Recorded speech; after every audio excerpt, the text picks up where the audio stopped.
Hawthorn is the defining tree of the Irish hedge, and its flowering in May is more intimately associated with the folklore not just of Ireland but of every country in Northern Europe because of the way it so evocatively proclaims the coming of summer.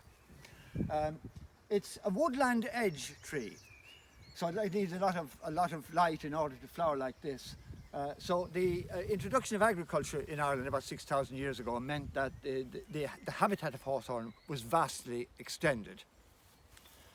If we look at the flowers, and the whole tree is ablaze with flowers at the moment, you can see that when the flowers open, you've got 5 petals.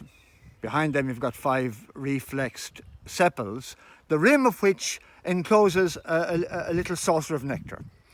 You can see when the flower first opens, the petals, okay, they begin to open there, and you'll see that the way the anthers of the stamens are pink in colour, and they're clustered around the middle of the flower. In the very centre then, you can see the style and the stigma sticking up prominently. And when the flower opens, the female part is receptive, so insects visiting the flower at this stage are going to deposit pollen, but not going to be able to pick up pollen because the anthers haven't opened yet. But shortly after that, you'll see the way in which the anthers change colour. They become black and they move outwards, away from the style and stigma at the centre of the flower.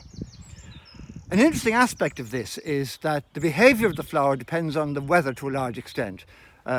If the weather is warm and sunny, what happens is that the stamens move well away from the style and stigma at the centre, in the process exposing the nectar in that little saucer at the base for the visiting pollinators.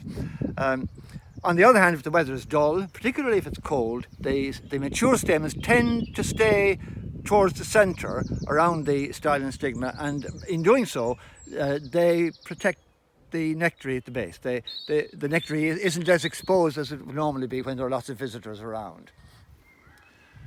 After pollination then, what happens is that the rim of the nectary, the rim around the calyx, the ring of sepals, it closes over, enclosing the ovary, and the little fruit that develops then is structurally rather similar to that of the apple.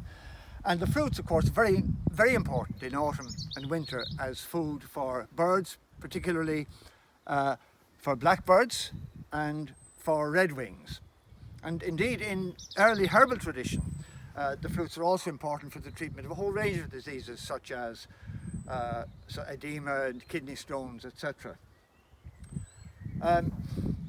One of the most distinctive features of the tree, especially in sunny weather, is its aroma. And the aroma, particularly if you get very close to it, it's difficult to decide whether you like it or not. And the reason for this is because the mixture of chemicals in it hovers between sweet and sickly. The reason for that is that the main ingredient is a chemical called trimethylamide. And trimethylamide is one of the chemicals produced during decomposition. In fact, botanically, the flowers are classified among the group of flowers that are considered to be nauseous. But the presence of trimethylamide particularly attracts insects such as flies and beetles. And there's a whole range of flies and beetles that visit the flowers.